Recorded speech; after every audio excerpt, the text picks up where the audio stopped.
Welcome to Just Business Talk, another episode where we explore stories of leaders who are shaping industries with innovation, purpose, and integrity. Today's guest is someone who is not only an expert in merger acquisition, but someone who has built a business with a unique perspective, one that's rooted in with empathy, ethical standard, and emotional intelligence. Mark Sapsford, co-founder and partner at CAP EQ. Thank you for joining us today. Thanks for having me, Tahir.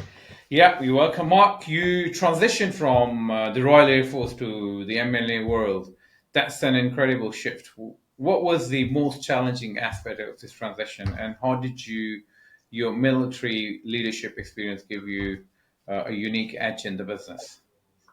Yeah, I'm not so sure it's a huge leap, to be fair, says the man that did it. I think realistically, M&A at the heart of it, although the numbers are incredibly important and always will be, it is about people. It's a people business, and the reality is you're bringing two businesses together that either on the buy side or sell side that have never met each other. So Hmm. culturally, the cultural sensitivities, the two ways of businesses going about their business. So it's about people, and the Air Force. My career in the Air Force of the years in the Air Force was moving from one country to the next and dealing with different cultures, different people. So you're consistently or constantly meeting different people and having to build a rapport very quickly and getting an understanding the people that you're dealing with, their motivations. So it's not a great leap, albeit it is distinctly different. Yeah, great. So I was going through the CAP EQ website, and I see that you provide a lot of advisory and corporate M&A services. So would you tell us about CAP EQ? What's the story behind it? How did you get started, and what do you guys do? What is the story behind it, and what's the team like? Yeah, great. So CapEQ, we're a team of 13. We set out just over 5 years ago to provide corporate finance expertise. So on the sell side, buy side, capital raising, and also venture debt. The reason why we set up on our own was because we were the first corporate finance house to become a B Corp certified. Mhm. So we decided to go down that road because uh, not to be facetious in any way, shape, or form, our at times our industry is devoid of ethics, and so for us, it was trying to bring a new level and having B Corp at the centre of everything that we do. Hopefully shows from a customer's perspective that we've gone through what is an incredible process to be certified, but knowing that we're doing the right thing by our clients. So not only working for the shareholders, but also working for the stakeholders. So the individuals within the business that have managed to make that business so successful.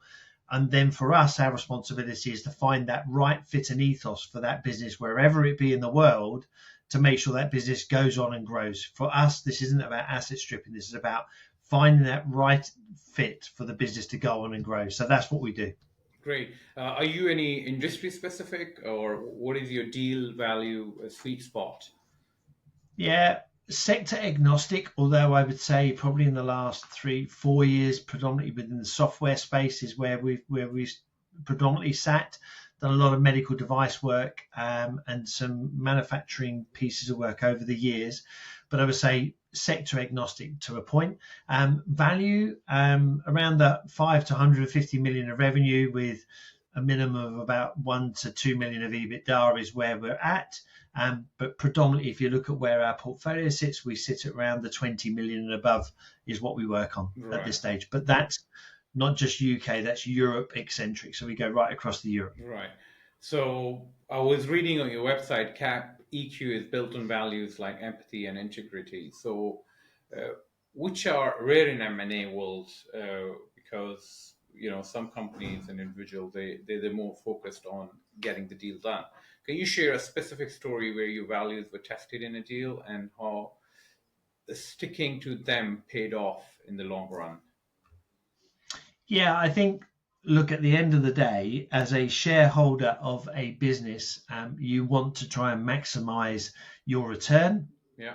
and you will do everything you possibly can to, because you've invested all of your life, your blood, sweat, and tears to get to what effectively is the point of where hopefully you're going to utopia, and utopia is full of all the lovely things that you've worked incredibly hard to achieve. Um, but I think the reality for us is this is not an easy process. We always say to clients, go into this with your eyes wide open. There are times that this is an incredibly emotional process.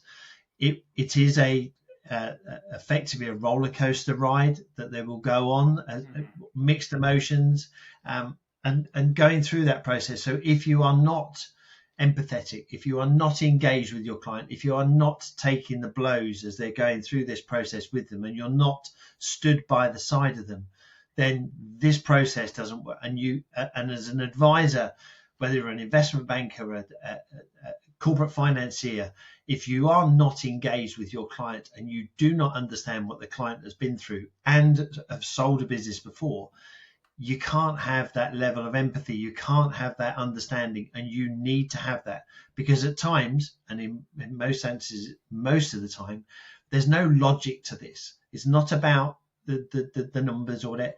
There's no, it's an emotional process. And so having that empathy and having that engagement enables us to get, one, the right answer, but secondly, to get the right fit and to get this business to go on and grow. Yeah, you worked on transportive deals like optimum lighting sale to Philips. What is one deal, even years later, still stands out to you as a turning point in your career, and what's made it so memorable? Yeah, you know what? Let's use that one as an example. I think that one was an incredible transaction to work on. Tell us a This little bit was more about the transaction. Yeah, so this is an organization at the time, Philips. Everyone knows who Philips are, biggest provider of lighting around the world, but providing of new lighting into new buildings is what they were renowned for. And I met them just after the crash, 2008, 2009. It was 2010, actually, to be fair. They come over to the US. I was working in the US, living and working in the US in New York. And I was working with my client that was facilitating retrofitting large buildings, and retrofitting them from what was a T12 lamp at the time, so large fluorescent tubes, down to what was a T5, down to now LED, and putting LED lighting in. And the business itself at the time was selling on a return on investment basis. So going into large buildings and saying to them that they could reduce their energy usage by up to a third, if not a quarter to a third of their energy usage. And selling on the basis that, if you retrofit the whole building, you will lower your energy. The payment you are paying for this new equipment will be returned within 2 to 3 years, and then you will be able to benefit for the reduction in your energy prices. Quite appropriate to where we sit today in this process. And so, but from Philips's perspective, they come to the meeting saying, well, that's great, but we only sell new product into new buildings. And at the time the crash had just happened, there was and literally the only crane that you could see out of our offices, because our offices were downtown, in Midtown, downtown in Wall Street. And the only crane you could see was one crane building the new trade center that had collapsed. And so there was only one crane. So it was like, well, you're selling a product into new buildings, and there's only one building in existence that you can see. And you can see hundreds of buildings out of our offices. So why wouldn't you want to buy a retrofit business that can go in and retrofit all of the other buildings and utilize your product to get them into those buildings? And so very quickly, Philips then engaged with, actually, this is the market we need to be in. If the market's really tough, no one's building new buildings, then we need to be in a retrofit market. And so that transaction evolved and went on and was incredibly successful. So that's, again, unpacking a transaction and working through and identifying what is what is first a reluctance to do a transaction, and then listening and understanding and being able to understand in the room what the most important point is on how those two businesses come together incredibly well. So they acquired that business and merged with their existing ecosystem. Correct. And then went on to grow quite substantially within the US market. Yeah, great. So as you can see now, many people they nowadays talking about baby boomers retiring, and many companies are coming into sales, and many business owner entrepreneurs are becoming M&A expert or calling themselves M&A expert, even business brokers. So, but it's a complex field. What do you think is the most overlooked skill or mindset that someone needs to thrive in this industry, especially when you call M&A advisor or expert? So I believe there's a difference between a business broker and an M&A advisor. So what do you think for someone who's a business broker or a business owner or advisor, or someone in a corporate world and wants to become an M&A advisor, but not with the formal education or background of working with, Big Four or advisory firms, and want to get into this field? So, yeah. So, what are your thoughts on this? Wow, a lot of questions there. Okay, Yeah. let's unpack that. Let's unpack that a little bit. Yeah. If you're going to do what we do for a living, I think the reality is you've got to do a serious amount of heavy lifting. The reality is you need to look around the world, and that it will involve you having multiple levels of skill, an ability to, one, do the numbers, two, to be able to pull all that information and the numbers and the story that those numbers are telling you, to be able to articulate that into an information memorandum, a presentation on the business. So an ability then to articulate that and bring all the numbers into words, and then to be able to present that opportunity to a buyer within 20, 30 pages. Our industry is renowned for doing 100, 120, 150 page documents. People don't read them. They just skim read them to the key points that they want to get to, and the rest of the document is just fluff. I think now It just brings no point. AI is changing the game now. For now, in ChatGPT, you upload a document, 100 pages, 1,000 pages. In a blink of a second, it gives you a summary. I don't disagree, but the key that's generating is generating a sales document. It's pointed. It's one area. A business is so complex. Any business you will operate, and it should be complex because it's taken years to evolve to get to a value at that point. So it's being able to articulate and bring those words and the numbers together. It is then an ability to then research and identify all of the buyers around the world that would identify and would want to buy that business, then be able to facilitate meetings. And facilitate meetings is a skill in itself, to allow two businesses to talk and not overpower each other, and to guide them to navigate, to make sure you get across all the key points, you answer all of the questions, and you get a meeting of mind, an ability then to negotiate heads or heads of terms, letter of intent, whatever you want to talk about, to get the structure and make sure that you have the ability to manage and also really guide the process of the heads or letters of intent. Because our view is, if you can drive as much due diligence issues out in that period, then the due diligence phase is a lot easier, the legal phase is a lot easier, and then ability to understand and work through a sale and purchase agreement and work through the due diligence to then get it to a completion. So what I've just described there is all of the skills and all of the elements that you require to do our jobs. For us as a team, we break that down into constituent parts. So we have someone who knows the numbers inside and out. We have someone that creates information memorandums, that's all they do, is they create the documentation so that it's pointed in the right way. We've taken the numbers, we've taken the information from a client. We now scribe that. We get research as a team that does all the research, and then away we go. And then basically I and my partners will carry on through the process. So we meet a client from the first day and take them through to the last. but you're never going to have all those skills. And that's the challenge from someone who comes into the industry. You are pushed into, if you come in as a junior into the big four, you're given, you may be good with numbers, but then you're being asked to write an information memorandum, you're being asked to attend meetings, you're asking to do negotiations, and all of a sudden you haven't got all of this skill set. Not There isn't one person in the world that has all of those. For us, we break it down into parts, and as a team, and the team start with you from the first day to the last, you've got a team working with you, which will enable you to be far more successful. So what I gathered from your explanation is that you join a team, like you work in a group of advisors, and so this would be the right path for someone who wants to come in this industry, going on your I own don't is disagree. only, yeah. So yeah, so absolutely right. I agree with your thoughts. So uh, in your work, so you mainly start work on a sell side advisory, do you? So majority of your work come from there, yeah.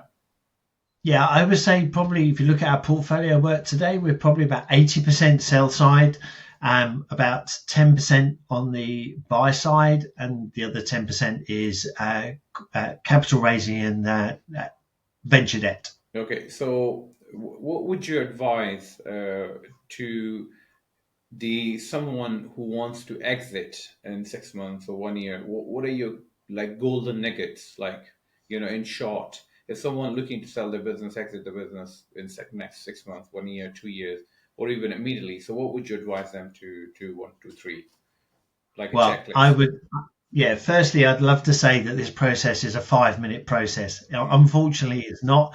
I think the quickest I've done it is 3 weeks Mm-hmm. from meeting a client to getting it over the line.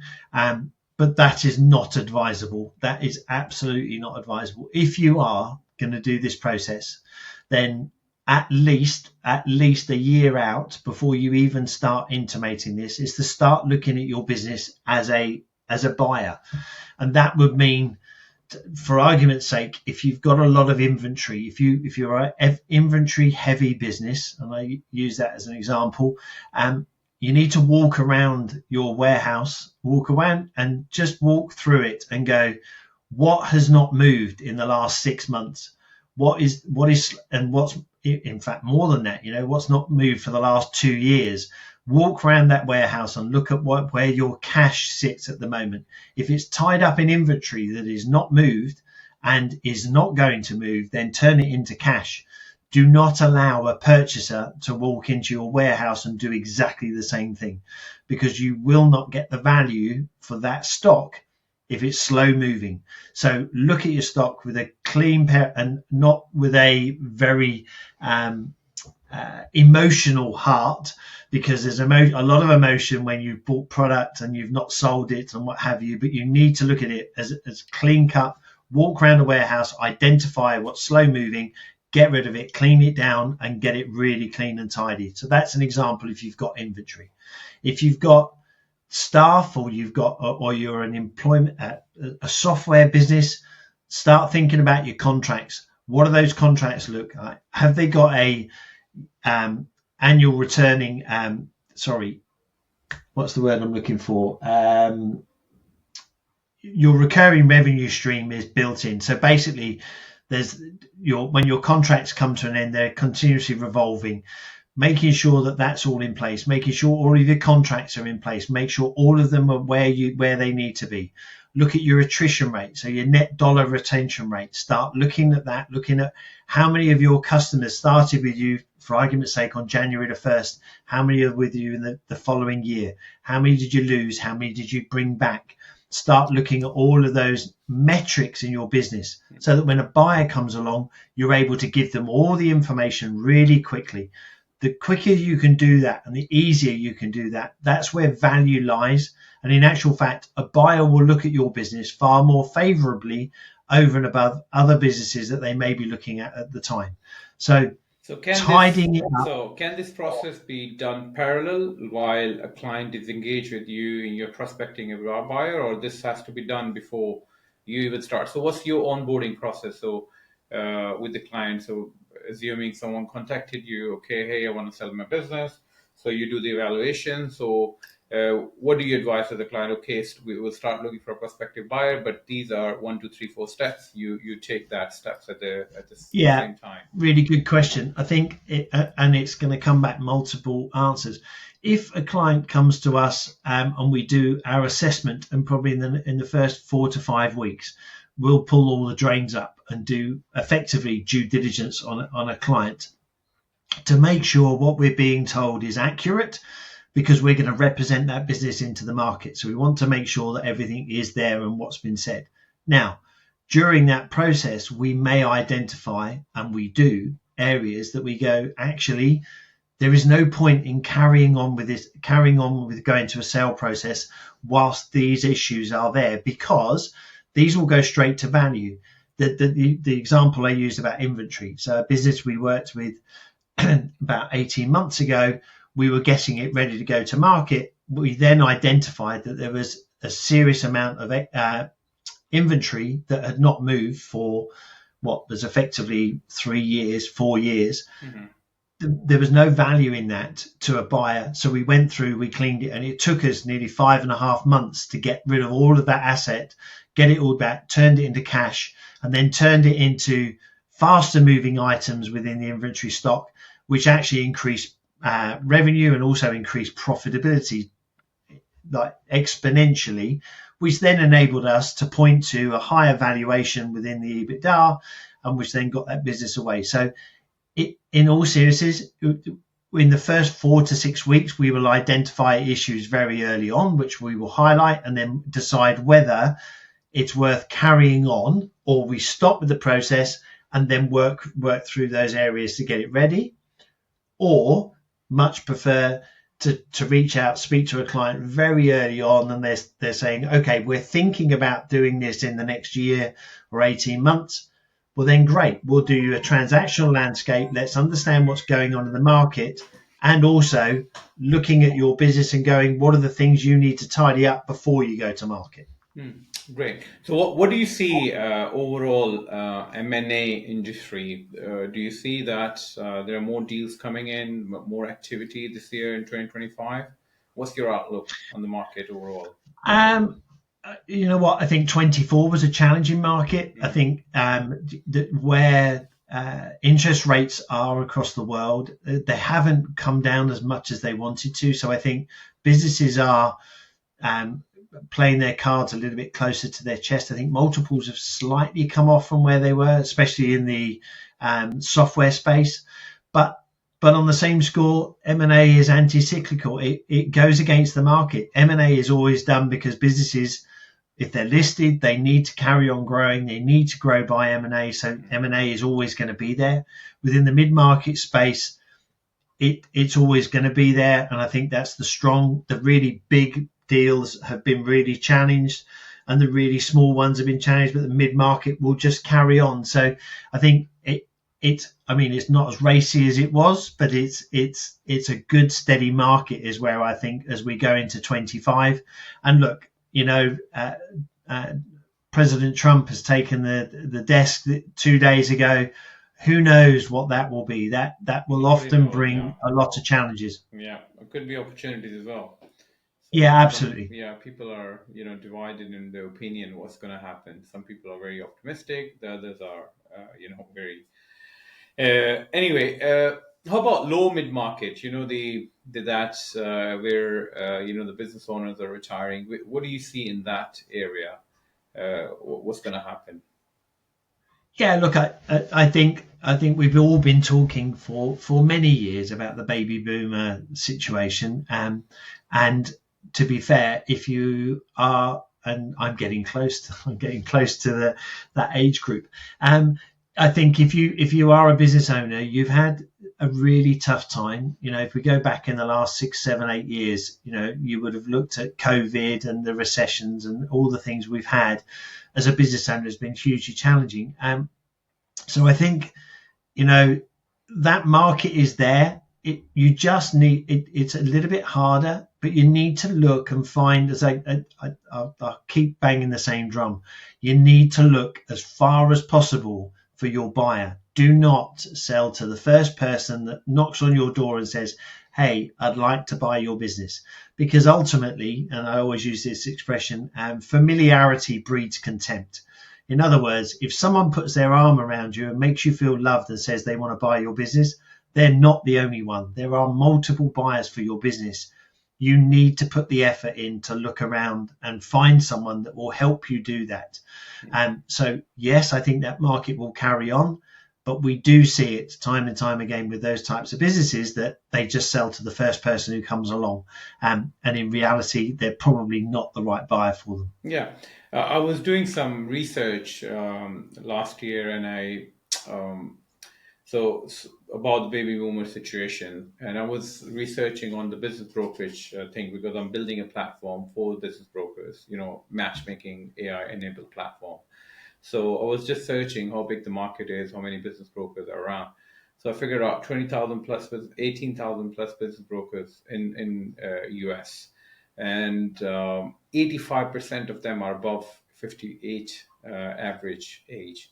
85% of them. Quite a large number of themselves are baby boomers as well, or close to the retirement age, which are going to retire in next 10 years or so.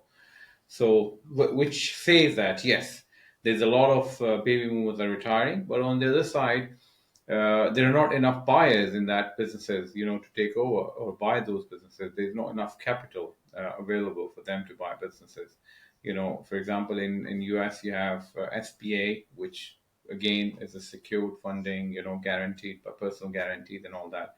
I'm not sure about UK or the situation in UAE where I am. There's no product available with the banks. You have to bring in your own cash, even if you want to buy the smallest business, or till 5-10 million ticket, you need to fund yourself. The banks are not there.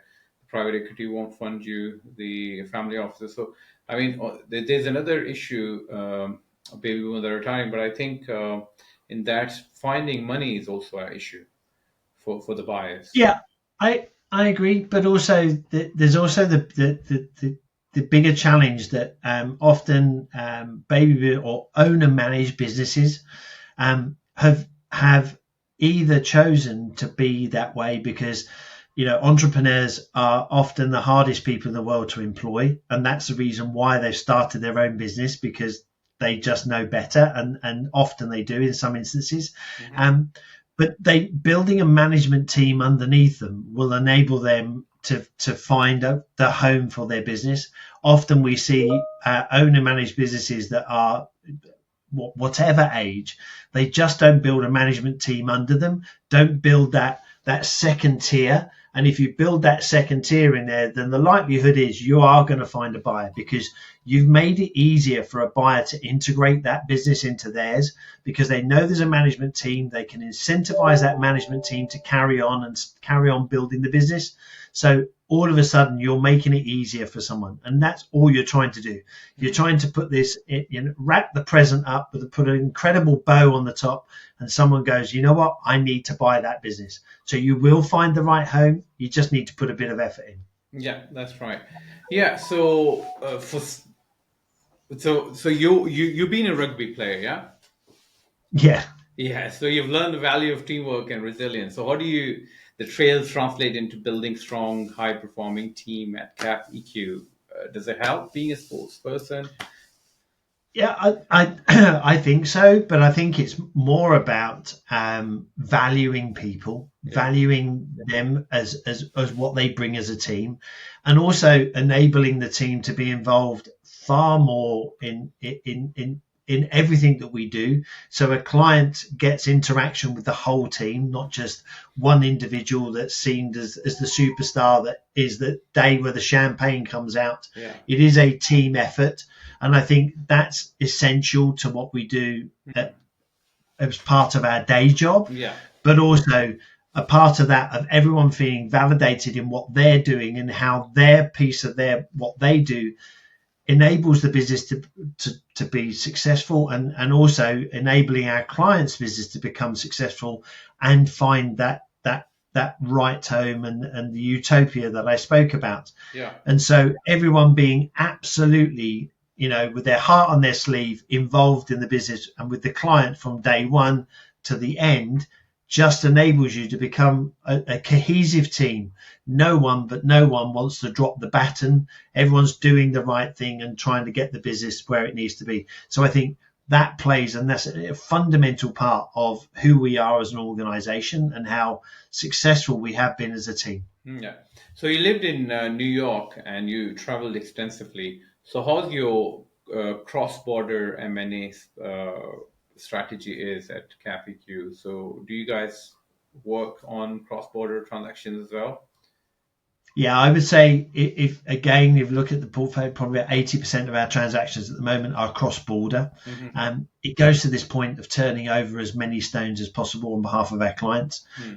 Some of our clients come from Europe as well, so Okay. we're working on European transactions, so there's cross-border anyway. Hmm. Um, but it goes to that point of just looking and trying to find that right buyer wherever they are in the world. And again, yeah, I lived and worked in New York for 3.5 years, and I've then done transactions from the US all the way down to Australia, and again, and throughout the Middle East and through Bahrain, and then down into China, and then into Australia. So the reality is, everyone speaks the same language in business. It is finding that right tone for the business is absolutely key. Yeah, majority of companies you represent, they are based in UK, I assume, right? No. So the European, we work on behalf of So European clients, Europe and UK, and then you Europe find and UK. international buyers who would like to expand Correct. or acquire those companies. Yeah, Correct. so mainly you're prospecting buyers. So let's say you take a company, so you try to find a buyer who can merge with that company. So this could be the ideal buyer for you. Correct. And then on the other side, we work for on the buy side, and we're acquiring and help and assisting them to acquire businesses. They are UK listed entities where we're identifying targets around the world for them to acquire. So we're acquiring businesses in the US and in Europe. Hmm. Great, great. Right. So I think we need to. I'm really enjoying that conversation, but we need to wrap up because I try to be conversation less than 30 minutes so people enjoy, so it's not too long. So just before we leave, give us one piece of advice in your M&A experience, a lesson or something you can give it to someone who's listening to our show today. Um, yeah, I think with that, we're not wanting to repeat myself. The first person who not, if you're a seller of a business, or rephrase that, you're an owner of a business, and you get a phone call from someone who says, "I want to buy your business," just take a breath, step back from that. It is flattery. It makes your heart jump. It makes you think, "Oh my, it's amazing! Someone You wants to might buy my you business." might end up finding that person is 1 pound Charlie. Have you heard that phrase? You correct. Yeah. Yeah, And it's the they're and we see popping it. up. We They're popping up a lot, especially in Dubai now. We get so our team is expert. Every month we receive about 500 plus people register on our platform every month, and I've seen those people increasing, and coming more and more. I don't know from where they're popping up, but they're a lot. Yeah. So to just take a breath, stand back, and just take a moment, and then think about where you go with this journey, and do not move forward with that person. And the reason why I say that, we get clients that come to us with a buyer in tow. I would say 98% of the time we do not sell to that buyer, that person that's approached. There's one that I can point to that we actually then went on to sell to them. The reality is your value for your business lies somewhere else. Hmm. I know that, and I know that sounds counterintuitive, and I know that is, and it may come across as me trying to sell my services. It is absolutely not. Just take a breath, stand back, and then think about it, because there's someone else out there that will pay more and also give you a better structure, and you will be in control of the process, because as a seller, you want to be in control of the whole process from the first day to the last. And you can't be that way if you allow the first person who comes over your threshold to dictate to you terms, conditions, and your future. Great advice. Finally, how can we reach you? Yeah, so happy to take any phone calls or emails. So Mark Sapsford, so mark.sapsford at capeq.com.